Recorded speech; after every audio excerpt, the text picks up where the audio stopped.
ça c'est du n'importe quoi tey genre Cheikh Omar Diagne yooyu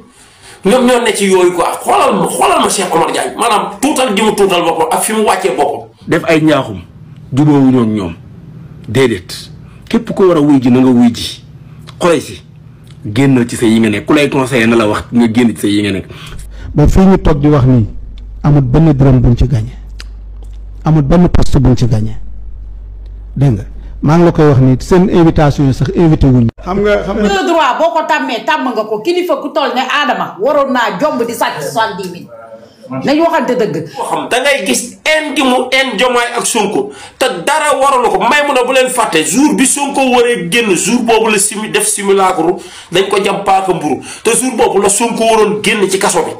boo dee yow réew mii nga woote fi grand monsieur ba ñëpp xam ne ne grand monsieur nga yow 70 000 yu ñu la envoyé moo ko ngay toog ci télé di wax ay bal gros mot ndek te yow voleur de confiance nga. mais est-ce que jàppul woon ne tamit fan sami voleur de confiance la. ko yónnee rek ñu koy retiré. voleur de confiance la Bamba. mais Bamba dina la wax envoyé naa la. mais Bamba xam nga tamit mën ngay Bamba même boo toogee ci plateau loo xam ne Bamba même bu dee da ngaa toog ci plateau wala dara. nga jot xaalis boo xam ne tey gis nga nangam man mi damay jékki-jékki sama wéy personnel bi dama ciy jot xaalis. mais du ma ko retiré dama naan patt bàyyi ba gis ku ne ma soxna Ngoné kat nangama nangam jël capture bi envoyé ma ko même boo ko retiré nit ki déclaré la ne la lii sama xaalis sa da nga ko war a delloo. mooy dëgg sàcc la maa ngi ci émission maa ngi ci plateau yi sàcc la sàcc. voleur de confiance. nit koo xam ne dafa juum loolu dal na la dal na ma dal na keneen par yenn saa yi tey nga envoyé nit ba yaakaar na yaa ca da nga juum mais ñaata nit da nga leen di woo ne leen damaa juum ñu jël xaalis bi delloo la ko mais nga toog jël xaalis ba retiré ko tëgg grand monsieur ci waajoo xam ne ngay grand monsieur yor ñaari jabar waaye qu'est-ce que fii sax jabaram yi dinañ continuer sëy bi ba tey. est-ce que sëy mën naa continuer waaye léegi seen papa seen doomam yi nan la ñuy xoolee doomu Adama Fall nan la ñuy génnee ci mbedd mi. man wéer bu ma jot sax te xamagoo destinataire bi sama yoon da ci noonu du ma lijjanti. non du ma ko laal dama koy bàyyi ba borom retiré ko boppam mais jël xaalisu jàmbur mu retiré la ko mu leer na ne kii dafa juum nga jël xaalis ba retiré ko ba pare def ko sa poche toog tëgg grand monsieur def say émission toog jàpp sa ñàmbur te xamul ne Wave transaction boobu boo ko envoyé sa tour da ciy génn. te bu dul dara numéro téléphone bu ko envoyé buñ ko taxawee localisé génnee la ko léegi am na leen loo xam ne gis nga moo leen wan ne rek billaahi barki yaranti bi Sonko ak Diomaye ku leen bàyyiwul danga yàgg daal toog ci plateau yi di leen wax ay bal di ñaawoog ñoom yàlla suñu borom day ñaawoog yow fu mu toll nii di ñaaw na ba pare de voleur loo volé 70 000 ñu jël la ci teg la ci place kii bu génnee nan lay xoolaatee askan bi bu génnee nan lay doxalee boppam ci réew mii ci 70 000 francs ci kilifa goo xam ne gu mag yor ñaari jabar tamit nañ waxante dëgg ci 70 000. voilà donc man daanaka muy sol costume yi jar lépp lool. mais photo bi ñu génn rek kay boo ko. waaye xam nga pareen saa yi yow di nga gis nit ki nii nga teg ko grand monsieur. xam nga cadre chapeau cadre fii ci réew mi cadre bu ne xam ne salaire bu cadre. Bamba jànka nga liggéey ci kër gi te fayeekul sax fukki junni waaye lu mu fa romb da ko fay dana fa romb or dana fa romb xaalis dana fa romb lépp bu da koy dajale ba mu baax jox ko patron te xam ne moom moo ko. loo bari la romb loo moomul. waaye 70 000 bu dugg sa compte ci jigéen ñëw woo la xamoo xaalis ba lu mu koy doyee xamoo nu mu fa demee ci xaalisu jàmbur mu leen ne lii moomu la ko luy ndayu retiré sax ba war a dellu. ba tey plainte fekk la fa. ku am dal la ki ko seetal ko am dal. ndax ku mën a bàyyi ñaata fan topp la ci xaalis boobu ñaata fan mu jël la topp la ci xaalis boobu tey ba ñu jël la teg la place nga dem nga doog a dem di ko fay bu vraiment lii moom kenn mënu ko tuddee dara lu dul sàcc moom. salaamaaleykum les gars waaw gars yi dialogue bi nag bon dialogue nañ jàll na bon c'est bien quoi c'est bien des fois dans la vie aussi bon day baax nit ñi président de la république bon li mu def noonu man gis naa ne aussi dafa am loo xam ne jëmmi président jëmmi kilifa maanaam nit ñi di lay faral di gis nii maanaam distance bi nit ñi di am ak yow mooy waral sax des fois nit ñi di wax yenn wax mais bon dialogue bi si bien que ni sax am na loo xam ne bon du dialogue boo xam ne mën nañ ko jàpp quoi mais am na échange boo xam ne am na ci entre acteurs politiques yi acteurs religieux yi ak maanaam le spirituel ak le temporel baax na daje nañ te yooyu bon bu ko président de la république mën a defee ay fréquences sax moo gën parce que loolu dina tax ñenn ñi ci réew mi di am au moins gis nga yàlla daa am des fois da lay bind def si sa jëmm loo xam ne am na ñoo xam ne daa am loo xam ne saa buñ la gisee rek peut-être beneen changement day am bon loolu seetlu naa ko ci ñenn ñi bon am na ñoo xam ne moom gëmuñu dara comme des fois ay Oustaz Modou Fall moom gëmuñu dara ci seen bopp lañ ne gëmuñu dara mais jëmmi président ak jëmmi kilifa xaw ma nag ci kilifa gu ko mën ku ne ci kilifa gu ko mën même gars yi bu ñu la falee autorité gis nga yaa xayti dee leen wàcc ci biir nit ñi des fois nit dina am tension boo xam da la koy mere mais yàlla day def si sa jëmm am saa bu la yàlla defee njiit del wàcc ba ci si ba peuple bi maanaam ñi gën a ni même directeur société laa lay wax bu la ko yàlla defee del faral di wàcc ba ci employé yi gën a néew dina def benn amour boo xam ne yàlla day du jekki-jekki rek jël nit def ko njiit am na lu muy def ci moom bon dans tout ça ma résumé dialogue bi léegi dialogue bi c'est important gis naa nag ay propos yu important mais dialogue bi nag quoi qu'on puisse dire bi amoon jam ñaajo moom wax dëgg neex yàlla Anta Babacar Ngom moo fa wax lu nit mën a téye si bien que nag sànni na ay pic Sonko quoi Anta moom bon temps yi gis naa ni politiquement mu ngi màgg parce que démissionné na ci kiiwu opposition bi parce que ay opposition bi amuñu ko jigéen koo xam ni bon leader la ñu bëgg user Anta moom bi ma ko gisee foofu dama tiitoon bon heureusement ba loolu tas na parce que Khalifa ak Barth dematuñu Anta dem na te Anta dafa démissionné ba pare bi muy waaj a dem dialogue bi dafa démissionné préparer opinion bi def dara Anta xaw ma koo diisool ci sa discours bi mais wax dëgg neex yàlla Anta yaa ngi toog ci mag te moom soyez très vigilant en Anta Babacar Ngom démb nag Anta taxaw na di wax mag ñëpp di ko xool Anta ngi màgg nag politiquement Anta ngi màgg je sais pas ndax yéen a ngi koy gis muy dem man je sens que ni Anta ngi màgg politiquement parce que Anta xode mu ngi xool di ñuuxunte am na ñoo xam ne bi mu ñuuxunteeg Barth ñuuxunteeg Bouga xam ne ñii demuñu fenn dafa commencé reculer Anta commencé naa jël yoonu boppam commencé naa siggi di xool te Anta commencé naa xam ni am na loo xam ne moo ñor askan wi Anta mu ngi bëgg a nekk ci li ñor askan wi. salaamaaleykum Khoureychi génnal ci li nga nekk nag Khoureychi nag bul ñu tooñ de yow man dama laa rus yàlla xam na ko mais bul ñu tooñ jubóowuñu de sa lii nga lancé nii ay jubanti jubóole xaw ma lan yow yaay jubóole kan ak kan ngay jubóole kan moo fi xuloo ba ngay jubóole Khoureychi ñun soxlawuñu transhumant déjà sa histoire ak ñoom yaayu Fatima bi muy am problème bi ku am dégg-dégg di nga xam ne lii la woon lii ci la bokkoon mooy jël ay nit ñu nekk APR taf leen ci sa bopp ñu jóge APR taf leen ci sa bopp loolu noonu man jàngoon naa ko ci situation bi tey jii nga ñëw naan ñu ay jubóole koo ñuy jubóoleel bu dee ñi newoon ci opposition bi te bàyyi woon ñu jubóowuñu bu dee ña nekkoon ci nguuru Macky Sall jubóowuñu Khoureychi ngir yàlla bu leen ñu indi la amoon PDS ak la amoon APR maanaam yéeg pouvoir rek avant 2 ans ñu nekkoon ca pouvoir ba la ñëpp màbb ñëw bëgguñu loolu. réew day am ñuy gouverner am ñuy opposé wu ñuy gouverner ñun li ñu xeex ba jël réew mi buñ ko defaree continuer defar réew mi danañu jig buñ laajaatee réew mi danañ ci jot ñee la ñu def ba daanu nañ dem toogi tey critiquer ñuy jàng ci li ñuy critiquer mais du dañ leen a war a boobu ñu ñëw soxlawuñu leen jubóowuñoo kenn nag ndax xeexuñu xuloowuñu ñun bañ faloo ba tey xeexatuñu xuloowuñu sànnenteetuñu xeer jàmm salaam lañu woote ku dem ci plateau yi di wax loo wërta wax procureur mooy autosaisir ñu dugal la ci kaso bi képp ku laaloon xaalisu réew mi rapport épinglé la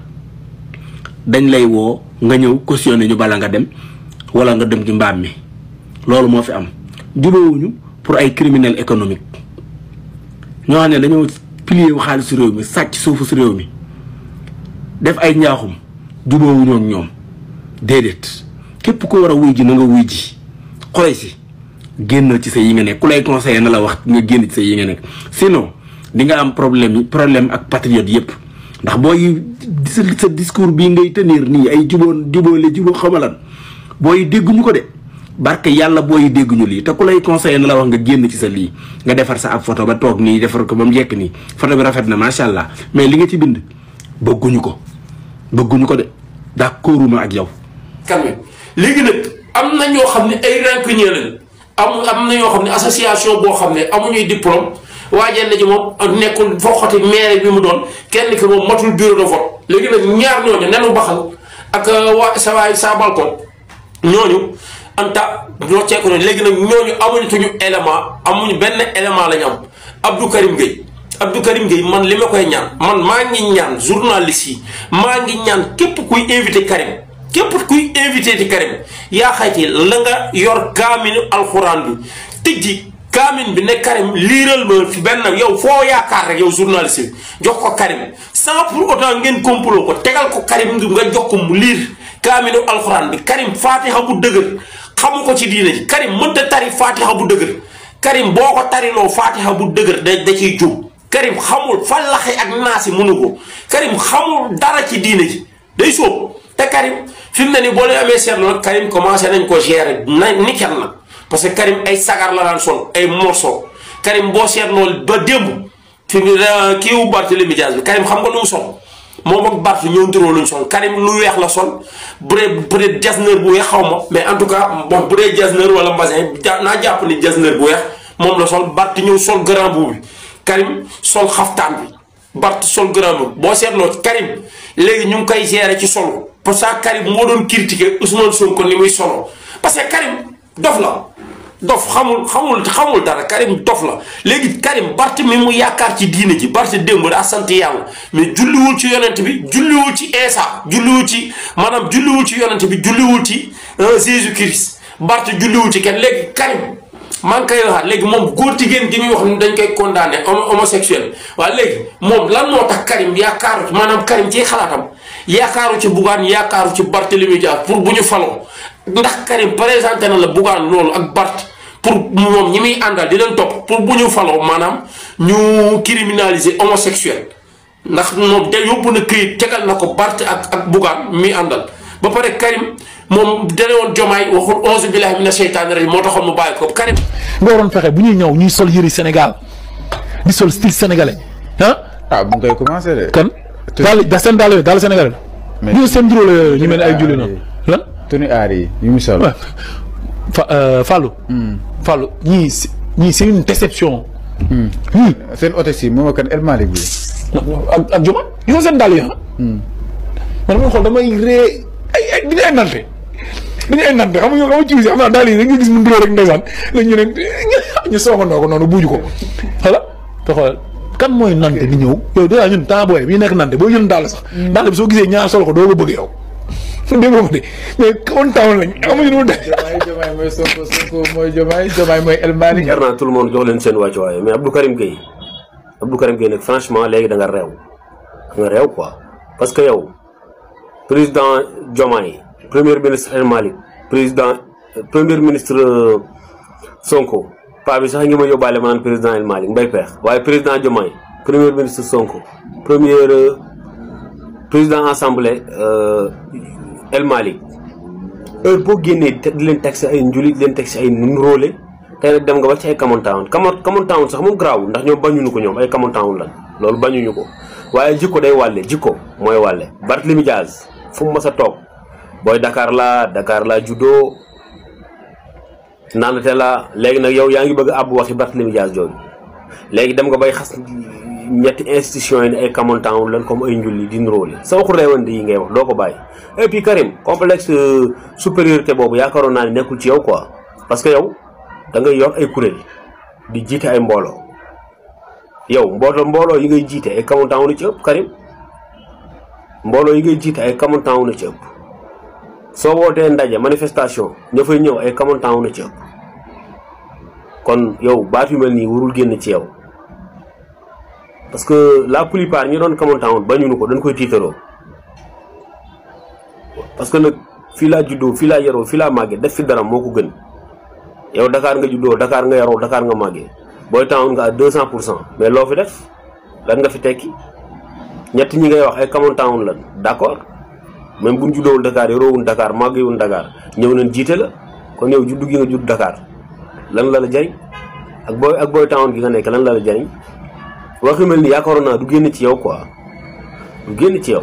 dañu fier d'être ay Common Town dañu fier dañ nekk ay Bawol Bawol wala ay Kajoor Kajoor wala ay Saalum Saalum wala ay Njàmbur Njàmbur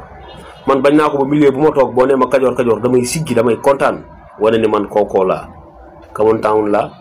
dëkkuma Dakar judduwuma fi Kajoor laa dëkk bu ma sañoon sax Kajoor Kajoor lan may woowee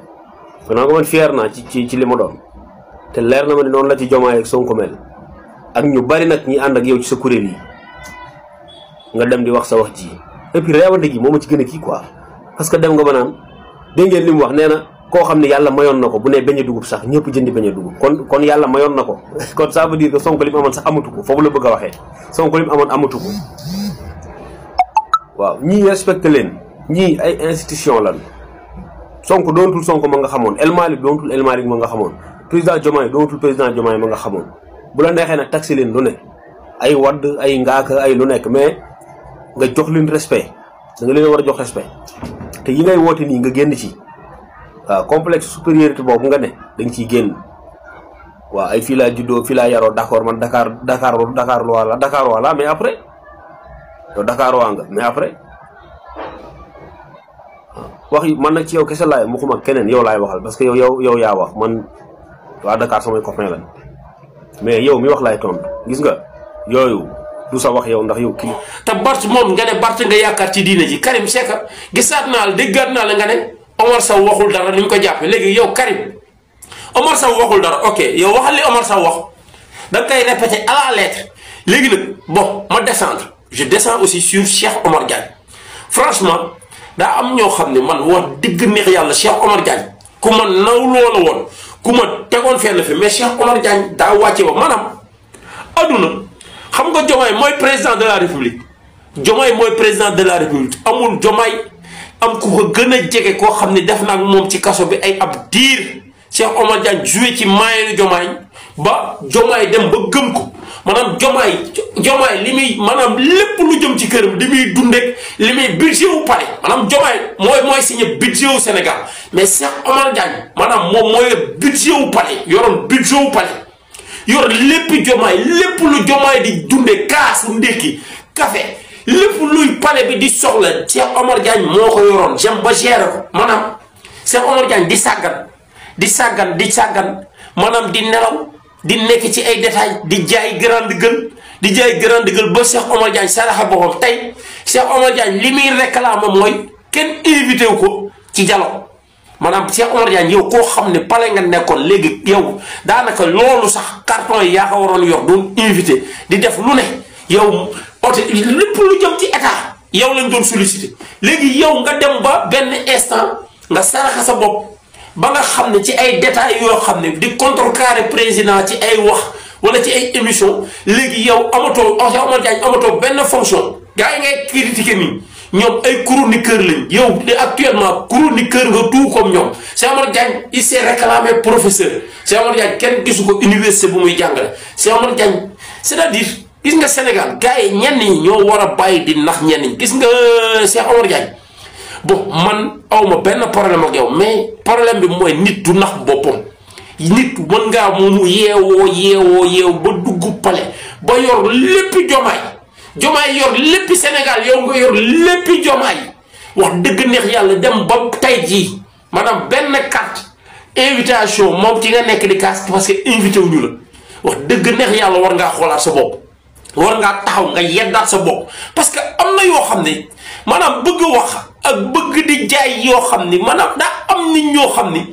boo leen yóbbu woon àjjana sax ñu commencé réclamer naan la non fii amul clim quoi fii amul fii nii non yàlla daf ci waroon dañu waroon xam bu matt mi way sa maanaam àjjana di faral di tàng di ça c'est du n'importe quoi tey genre Cheikh Omar Diagne yooyu ñoom ñoo ne ci yooyu quoi xoolal ma Cheikh Omar Diagne maanaam tuutal ji mu tuutal boppam ak fi mu wàccee boppam non c'est du n'importe bon loolu daal la amoon ci li may wax mais en tout cas baax na trop réew mi tantôt des fois ñu teg lépp ci table gis naa nag kulunaay di kaas naan bon ñenn ñi gis naa Maimouna Ndour Faye ndeysaan naan ñenn di kaasal ñenn ñi naan Macky Sall bu ne woon tissu ñenn ñi ne yaram ko la Maimouna ci boppam Maimouna day politique parce que Maimouna day politique Maimouna politique gu at maanaam Maimouna buy wax ci biir waxam da ngay gis en gi mu en Diomaye ak Sonko te dara waralu ko Maimouna bu leen fàtte jour bi Sonko waree génn jour boobu la def simulacre dañ ko jam paaka mburu te jour boobu la Sonko waroon génn ci kaso bi Maimouna elle a joué le rôle moom moo joué rôle boobu tey jii c'est même Maimouna Ndour Faye mooy joué yeneen rôle di métti mais yow Maimouna ak Karim Xrum Xax booy boo ngeen def association rek parce que seen xol yi xam naa dina fas yéene cocktail molotov. manipulation baaxul bu ngeen gisee sax nen ngi yéen lii gouvernement bi def nii yéen lañ koy defaluñ ko seen bopp parce que ñoom ci quartier résidentiel lañ leen di loger Ousmane Sonko quartier résidentiel la dëkk barke alxuraanu Karim Bassirou Diomaye Diakhar Faye quartier résidentiel la dëkk ministre yi ay quartier résidentiel la ñuy dëkk bi taa wala ñu ñàkk taa ñoom seen i kër yi du taa lu leer laa leen tegal parce que ñun ñoo leen fal ñun ñoo leen ko jox pour ñu nekk foofu noonu nekk dans des bonnes conditions pour mën ñoo liggéeyal léegi ñu ngi góorgóorlu nag di liggéey di def loo xam te ay sàmm tool nii ministre de l'hydraulique mi ngi def de telle sorte que du xool naka lay def ba fi nga xam ne ndox amu foon mu leen di yóbbu de l'eau potable ki nga xam ne mooy Jean Michel ngeen jëloon suñuy milliards jël ko teg ko defar loo xam ne tey ay sàmm tool nii tey 50 villages sax taalu leen ko booy bu ndaw am 29 ans ñëw di taal àll bi comme mar day taal yi pendant ce temps yéen lan ngeen def Abdoul Mbow mën a fen toog ci télé di manipuler génnal ci li nga nekk Abdoul Mbow xam ne mag nga yaa mag cere maaseeg laalo bàyyi li ngay def di dem ci toog ci ay Maimouna Ndour Faye di jéem a manipuler yow sénégalais dañ laa na comprendre bu yàgg xam ne yéen vous êtes des mauvais perdants vous n'êtes que des mauvais perdants nag moom nii rek lay mel na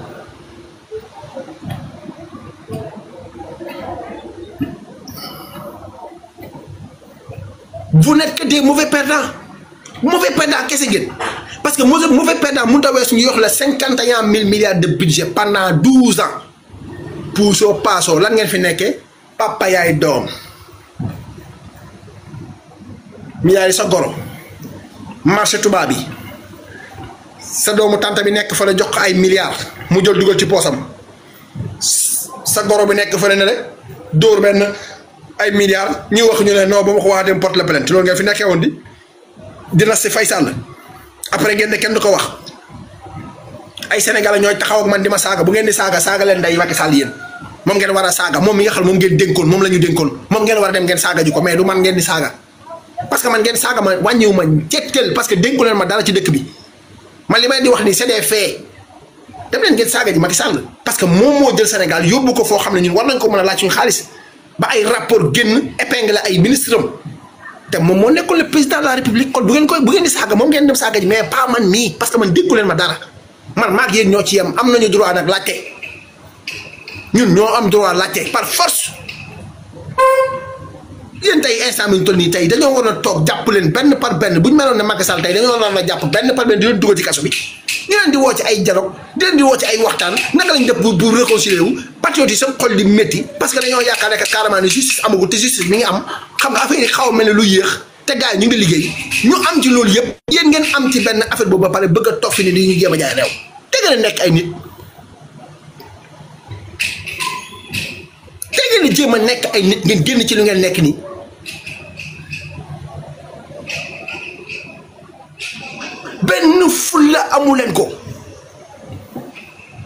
benn fulla amu leen ko un an laa leen wax de 1 an et quelques mois balaa maa dee ñu ne ki nga xam ne moom moo nekk El Malick assemblée nationale day wax lu ko neex parce que nangam ba yenn patriote yi di commencé daanu ci yenn pièges yi patriote yi génn nañ seen piège boobu noonu romb naa sànq benn live ay patriote toog fa di wax lan ay non El Malick parce que oto bu ñu def 50 millions weer oto bi nangam ay député lañ ko jëndal fii dañ doon toog ay doomu ministre di dawal ay Tesla ay doomu ministre laa la wax ak ay doomu député di dawal ay Tesla laa wax Tesla xam nga luy Tesla. Elon Musk moom moo ko créé marque Tesla ay oto yoo xam ne ay marque Tesla la ay doomu président di dawal ay oto yoo xam ne oto lan la ay Bentley ay Ferrari ñu koy dawal ñuy jox ay député yi liggéeyal askan wi benn oto bu sophistiqué mu leen ne oto bu dëgër këcc bu sophistiqué nu mu tudd sax kii yi nii ay nit di jënd fi ay auto 40 millions ñoo xam duñ député duñ dara di jënd ay auto 40 millions ngeen yaakaar ne ay Hyundai yi xale jigéen yi dawal ñaata millions lay jar ay 45 millions 50 millions lay jar ay 70 millions jip yi ngeen di gis jibi bees yi jip corok yi ñan lay jar 70 millions te ay sénégalais yi ñoo koy jënd seen i gel ñi jënd ko seen i jabar ñi xoolal di ko dawal après ab député boo xam ne dañ ko élu par le peuple comme le président de la république ñu koy jënd benn oto bu 50 millions ngeen di naaw di yuuxu ne woon c'est-à-dire paja ñii ma ñaña yéen xam ne xanaa xam ne luy oto bu 50 millions oto bu 50 millions day dara fii ay sénégalais simple ñoo koy dawal oto bi ma jàkkaarloo nii bu ma leen ko wanoon tey ngeen gis ko ab sénégalais simple moo ko jënd ab moodu moo ko moom te benn Ford la te ay 65 millions lay jar génn leen ci li ngeen nekk loo xam ne duñ ko fay ci benn année dañ ay tranche lañ koy fay 3 ans lañ koy fay après ku ci nekk di xatalaay di jaay jéem a jaay soxor génn leen ci loolu ngeen nekk loo xam ne ay lan la woon 900 millions loolu la jox par mois la woon ñu bëgg ko dajale pour 5 ans dajale ko 5 ans dootu leen jot 900 millions pay mais oto lañ leen koy jox ba pare di leen jox ay bon d'essence ñi di dawal oto yooyu di jël essence di dem di dugg ci àll bi di ruq-ruqaat yi àll bi kan moo fay dugg te yoroo oto bi sophistiqué wala ngeen bëgg ñu jënd ay Ford Focus yi nga xam ne que carrément 4 places lay def te ñu war a ànd ak ay nit yoo xam tey sànni wala ñu war a ànd ak ku leen di seen benn garde du corps wala da ngeen a yaakaar ñi dañuy ay caaxaankat lañ dañuy caaxaan jël leen ci li ngeen nekk ñii fi toog nii miltoon nañu oto bu 100 millions ñu protéger leen parce que dañoo jàkkaaroog ay bandi fas yéene defar Sénégal Ousmane Sonko tey buy dugg ci oto dafa war a dugg ci oto boo xam tey sànni blindé lay doon boo ci dóoroon lance roquette tëll du dugg. El Malick oto bi mu war a toog dafa war a taxaw tey ñu xool buñ ci doolee laasoo ko tël du dem ay ñoom Donald Trump yi ngeen di gis ay présidents yi ngeen di gis nii ay ministres yi ngay gis nii ay oto yu sophistiqué la ñu yor dañ leen di nax nag naan leen non boo demee France seen députés yi seen ministres yi ay 305 la ñuy yor génn leen ci loolu ngeen nekk ñii dañoo pare pour defar Sénégal dañ leen di protéger luñ am ci àdduna nañ leen ko defal protéger leen. parce que 50 millions ñuy jëlee seen oto yooyu noonu ça ne signifie absolument rien ci li ñuy liggéey mais des fois jékki-jékki na non moom lañ campagne woon dañoo waxoon ne campagne bi waaw am na yoo xam ne dëkk bi amul xaalis waaw dañoo war a jël xaalis boobu noonu dugal ko ci nangam El Malick waay léegi El Malick dafa war a jël budget assemblée nationale bi jox ko ci beneen ministère damay di laaj. moom nee na soxlawul dara état bi laaju état bi dara lu mu fa fekk la budget bu mu fa fekk la léegi budget bu mu fa fekk te instant moom war ko utiliser wala yéen da ngeen a bëgg yéen ni ngeen ko bëggee mu utiliser ko noonu nit buy liggéey dañ koy teg dans des bonnes conditions Sénégal da ngay liggéey te duñ la teg conditions yu baax Sénégal doog ngay liggéey te duñ la yéene li ngay am nga am ko bàyyi leen di tombe ci piège yooyu noonu waa Benno Bokk Yaakaar di leen dugal te ñoom luñ dóor ci xaalis ëpp na ay cinquantaine milliards la. benn nit ngay gis waa léegi 50 millions divisé leen ko par 1 milliard ñaata la leen di jox 1 milliard divisé leen ko par 50 millions ngeen xool ñaata 50 millions la leen di jox li ñu dóor noonu ñun lijjantiwul li ñu dóor ñu koy fexee jëli Cour des comptes taxaw tey di récupérer xaalis boobu noonu ngeen bëgg a nekk fii di ñu amee di ñu sonal El Malick ci li nga nekk noonu liggéeyal pour say député ya fa nekk 15e législature bi mérité nañ loolu parce que dañuy dugg ci àll bi di def seen i plénière di faral seen i bureau di liggéey bay bëgg a dee pour sénégalais te li ñuy liggéey pour sénégalais lu pour seen bopp dafay dem ba benn moment dafay am benn coxorte bu ngeen xam ne yéen a koy dégager coxorte boobu ngeen di jéem a dégager nag ñun man bokk sama genre gi soxlaalu ma nguur gi ñaari salaamaaleykum parce que li ñu ngeen di wax ne terewulee naa liggéey nguur gaa ngi liggéey. mais il faut que nit ki dugg ci benn sujet bu am importance ngeen bëgg ko dugg ci beneen brèche boo xam ne dafay dugg foofu noonu pour wax ci loolu dama ne député yi ministre yi président bi DG yi dañ leen la war a mettre dans de bonnes conditions nga xam ne alalu Sénégal bi duñ ci soxla dara jox leen ay salaires yu baax pour ñu xam ne xaalis bi ñu leen jox fu ñu ko war a def lañ ko war a def buñ amee lenn lu ñuy maye ñu jël ci seen xaalis boobu noonu maye ci. parce que ñi fi nekkoon loolu moo taxoon jox leen ay salaires yoo xam ne demewut noonu salaires yooyu noonu te instant ñu jox leen ay milliards ñu téye ko ci budget mais dañ ciy comp jox ci seen i nit seen salaire bi ñu denc ko ne le kon si la veille dagg ci ay terrain di jaay di séddoo alal réew mi seen biir loolu moo ko waral te tey loolu la ñuy xeex mu jóge fi kon nit boo koy liggéeyloo jox ko dëkk da nga ko war a mettre dans des bonnes conditions may ko oxygène mu noy nga ba ko mu liggéey 1 an lañ fi defagum barki alxuraan man bi ma dégloo barki dem Ousmane Sonko mu wax ci ñàkk a leb gi ñàkk a leb FMI barki alxuraan que damaa tëdd sama xol bi dafa sedd trop ndax dama ne man kii kat lam doon wax ne moom mën naa liggéey Sénégal te du génn soxlaal kenn ci biti loolu dama ko gëm mu wax ne moom privilège li muy gën a privilégié mooy Afrique tey li nga xam ne moom mooy norme UEMOA yi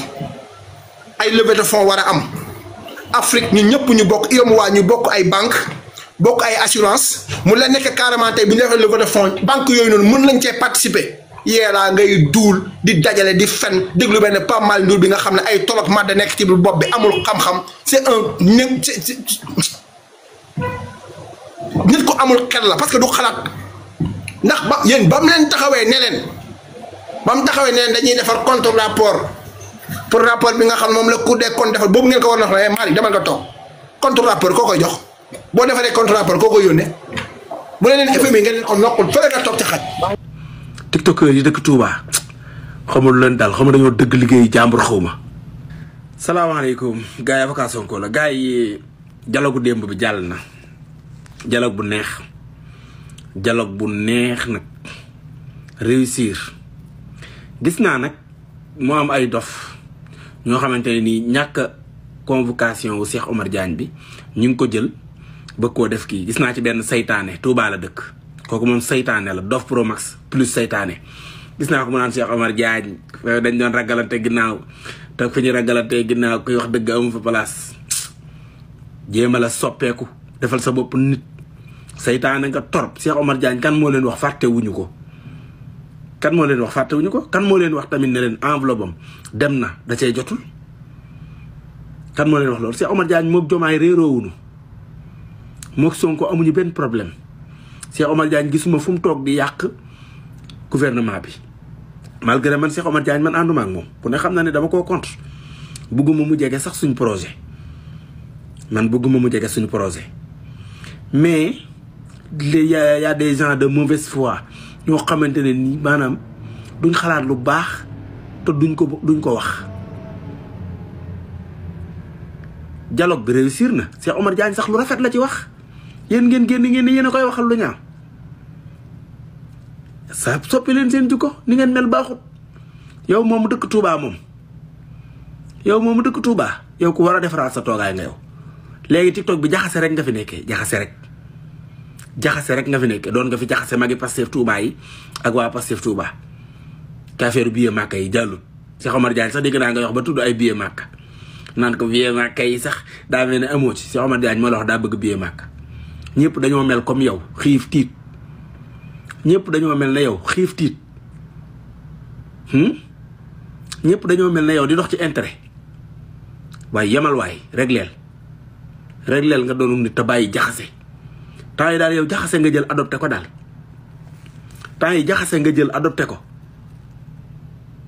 boo xooloon sa commentaire yi la ma gis Facebook xaw ma sa page TikTok de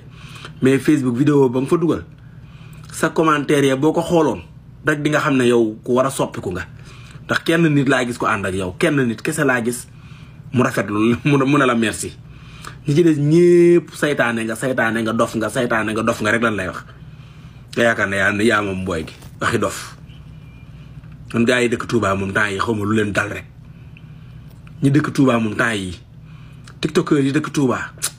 xaw ma lu leen dal xaw ma dañoo dëgg liggéey jàmbur xaw ma ñu jël suñuy carte d'identité kan moo defar carte d'identité yooyu noonu Aly Ngouille Ndiaye yow la Aly Ngouille Ndiaye pourquoi yow respecté woo ñu yow yaa Mansour Faye yéen a yem arrogance dafa bokk ci yéen yow Covid 19 bi yaa ñu teg lu ne bul fàttali yaa fi nekkoon le ministre de l'intérieur wala gars yi da ngeen a fàtte Aly Ngouille Ndiaye moo nekkoon le ministre de l'intérieur wala nekkutoon moom damay laajte de Aly Ngouille Ndiaye nekk fi ministre de l'intérieur astafurlah Antoine Diome la woon mais kan moo doon defar suñu carte d'identité kan moo ko defar Aly Ngouille Ndiaye nekk na ministre de l'intérieur de buñ ko fàtte de carte d'identité yi ci moom la tombeloon de carte d'identité yi ci moom la tombeloon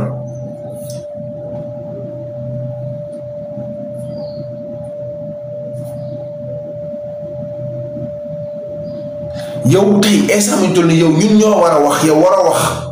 nga ñëw li jënti ñu man mais man ba kañ loolu yóbbuwu leen fa li leen fa yóbbuwoon mooy wax ci calendrier électoral bi naka la ñuy def ba parti niñ ko wàññee parce que parti bari nañ te amuñ sens amuñ solo amuñ benn njëriñ Sénégal. beneen bi ci des mooy ñi nga xam mooy primo votant yi naka la ñuy def tey instant bi toll nii bañ teg ko ci âge boo xam ne ku dem duñ la bindal non votant dañ lay bindal nekk carrément ne da ngay wote parce que nit ki mënoo nekk sénégalais nga majeur am 18 ans 19 ans 20 ans 21 ans nga dem déposer carte d'identité ñu lay bind ci ginnaaw non votant loolu yebaate mënu ko weesu barki alxuraanu karim yebaate la non votant mooy lan nit ki lan moo nekk ci moom lu muy ñëwee di déposer carte d'identité nga ne ko non votant protéger fii du fi protéger ñoom ñëpp dañuy wuy ci ñoom ñëpp dañ leen di dénk dañuy public te kon ci dénk dañuy public def nga ci lu la neex moo tax ñuy xaxaraay di tudd ay reddition des comptes bi day continuer de te incha allah rabbi dinañu réduire ñëpp reddition bi dina laal ñëpp ci kër yëpp lay dugg yéen waxu leen ci tey instant man bu ma demoon toog ca dialogue ba li ma leen di njëkk posé mooy li may njëkk wax mooy monsieur le président dafa am yenn yoo xam ne dafa yenuwul maanaa nan la un sénégalais juddoo Sénégal yaroo sénégalais màggee Sénégal doon national de sénégalais ba pare am âge pour voter dem déposer carte d'identité ñu naan ay non instant dafay inscrit ci liste électorale bi day nangam day sàngam avec des inscriptions ci liste électorale moo war a dégg carte d'identité bu ñu ko defaree directement na nekk koo xam ne dafa war a am possibilité pour voter ay réduction ay dem naan ay liste dañuy defaraat liste électorale ba c'est-à-dire loolu ay temps la te yàqum xaalis la. sama bopp gars yi dama bëgg a wax démb ci dialogue ba démb la fa xewoon ma da bëgg a def benn briefing bu ndaw rek Mbaye Pekh wax na fa Aly Ngouille wax na fa Amadou Ba wax na fa Khalifa Sall wax na fa damay njëkkee bu Aly Ngouille yéen a ngi dégg Aly Ngouille di wax ay waxi détenu ak ñi ñu tere mu ñu génn réew mi ñoom seen boppam la doon waxal Aly Ngouille bu leen fàtte dossier wu Covid bi ci la gars yi nekk fi ñu toll nii te jamonoy Covid bi Aly Ngouille moo nekkoon ministre de l'intérieur kon xam ngeen ne Aly Ngouille boo demee am na rapport waxuma nag am na ko te sûrement Aly Ngouille demoon nañ fa ndax xaalis bi ñu doon séddale ñi nga xam ne ñoo yoroon liggéey bi ci jamonoy Covid bi ñooñu lañ ko joxoon xaalis bi kon Aly Ngouille amoon na rapport xëy na nag épinglé na ko épinglé wu ko leeruma moo tax muy wax boppam la doon waxal démb da ngeen koy comprendre Aly Ngouille mi ngi doon wax affaire kuñ doon tere réew mi kuñ terewul réew mi parce que yàlla Aly Ngouille jaay da ngaa yebaate Aly Ngouille yow amoo benn looy joxe benn kii nu mu tudd amuloo leçon booy jox nit amoo ko Aly Ngouille yow yaa fi toogoon 2STV nga toog élection 2019 bi ñu koy préparé nga ne man dinaa def lu ma man ba sama parti gagné dinaa fexe ba samay suñu nit dem bindu ji ci ministre de l'intérieur tey yaa taxaw nga ne da ngay joxe ay conseil tëyal say conseil léegi ma ñëw ci Amadou Ba ay détenu politique la doon wax Amadou Ba wax ñu kan mooy détenu politique wax ñu ko yow tamit sa bopp nga doon waxal gis nga mun leen a fexe ba reddition des comptes bii ñu teg ko ci suuf reddition des comptes la xaw ma mun leen a fexe bañ teg ko ci suuf ku ci war a wuy ji da nga wuy ji bërëngoo jooy ak yokk say ans ak lépp si yam wuy ji force sa bopp nga doon waxaloo ñi jàpp de sa bopp nga doon waxal ndax xam nga ne bientôt say dossier dana génn te génn na ba pare. ma ñëw ci Khalifa Sall nee na jubal jubbanti ak juboo Khalifa Sall ñun juboowuñoo ak yow warkat nga yaag Barthélémy ak ñeneen ñee yam ay warkat ngeen juboowuñoo ak yow nga bëgg ñoo force juboowuñoo ak yow kenn lañ ci jubalu kenn ku ne na toog fa mu toogoon kuy opposé wu nga opposé wu kuy gouverner nga gouverner réew mi jëm kanam bu leen ñëw juboowuñoo ak yow pour muy leer Mbaye Pekh nee na bul fàttaliku Mbaye Pekh xanaa ko fàtte mooy fàttaliku diggante bi yàggul fàtte xaju fi kenn fàttewut ba fàttaliku di ci amu yoon ñàkk nga jom nga naan bul fàttaliku ba fàttalikoo mu ñaaw kon fu lu ñaaw de kon lu fàttaliku di muy ñaaw rek kon am na luñ defoon ci ginnaaw kon yow yaa ngi doog a nangu ne ñii dañ leen doon def. la gis ngeen seen ville religieuse yi ngeen a terre sainte ay Makka ay Rome ak yooyu Afrique tamit terre sainte la il faut que nit ku ñuul ngeen xam loolu te ci histoire adduna gi histoire humanité gi ak histoire Afrique lu bëre lu ngeen yaakaar mooy histoire Afrique doyut wala du moom doyut wala du moom 124 000 voilà donc moo 124 000 yoneen 124 000 yoneen lañu wàccee lañu wax 124 000 yoneen kay mu ne ma 25 rek mais lu ma bëgg ngeen noter lu ma bëgg ngeen comprendre mooy am na lu bëre lu ngeen wax ci histoire Afrique amut am na lu ñu manipuler am na lu ñu effacer am na lu ñu dolli selon ñoom oppresseurs yi ñoom lu leen arrangé l'histoire a été écrite par les vainqueurs am na benn adage bi wax ni su fekkee toujours lion mooy écrire histoire chasse bi donc yeneen animaux yi toujours ñoom dañuy doon ay coupables dañuy doon ay victimes dañuy doon les coupables fekkee toujours lion moom mooy bind histoire au chasse le lion le roi de la forêt moom mooy bind toujours histoire au chasse que yeneen animaux yëpp ñoom ñooy doon coupable yi moom du musa doon coupable. Donc l'histoire a été écrite par les vainqueurs. L'Afrique est un continent qui est riche en ressources minières, ressources naturelles, mais riche en histoire. Très riche en histoire. Dama leen jox benn exemple. Papyrus, xam ngeen papyrus? Papyrus mooy égyptien yi fu ñu doon bindee seen bindi hiéroglyphe mooy première écriture. Papyrus mooy premier papier. Damay répéter, papyrus. Papier mu ngi jógee ci papyrus ci langue grecque papyrus papier foofu la jógee mooy premier outil première matière pour woo xam ne mën nañ jël écriture di ko def mooy papyrus première écriture di hiéroglyphe ñu ne leen continent ba le premier papier nekk ak première bindukaay gi nekk ñu ne continent boobu amul histoire. Et que histoire continent boobu mu ngi commencé bu ñu ñëwee di jàpp ñooñu lu leen yóbbu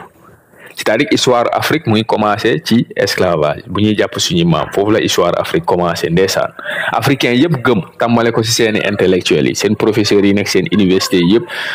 ñoom ñoo gëm loolu de pare di ko jàngal booy yi amuñu sax sañ-sañ creuser def nu Cheikh Anta Diop def wala dem jëli téere Cheikh Anta Diop yi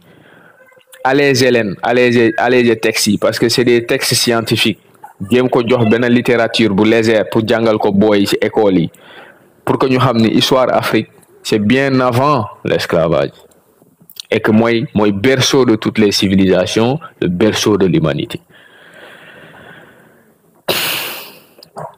est-ce que dëgg lii nag benn parenthèse la bopp gars yi dama bëgg a wax rek benn affaire ci dialogue démb bi patriote yi yéen laay waxal ngir yàlla bu leen partager benn doomaraam bu leen defal promotion benn doomaraam gis nga Gouson bi fi ngeen ko téye baax na man gis naa ne partager lu leen benn dof ay waxam démb yéen ñu ci bari bokk ñu ngi concentré woon ci dialogue bi am na ñoo xam ne nag moom ruubee leen neex waaw mais bëgguma ngeen di partager benn mbaam bu leen partager benn mbaam bu naan da doon def xaw ma nuñ ko tuddee noonu bëgguma sax jaar ci affaire bi ñenn ñi di sib mais daal fi ngeen jàpp gab bi fi la baax képp koo xam ne waxu newoon na ca dialogue ba moo xam lu mu mën a wax ki ànd ak yéen ki ànd ak yéen man ngeen a partagé lu bokk ca dialogue ba mais lu bokk ca dialogue ba moom bàyyi mu dem rek kese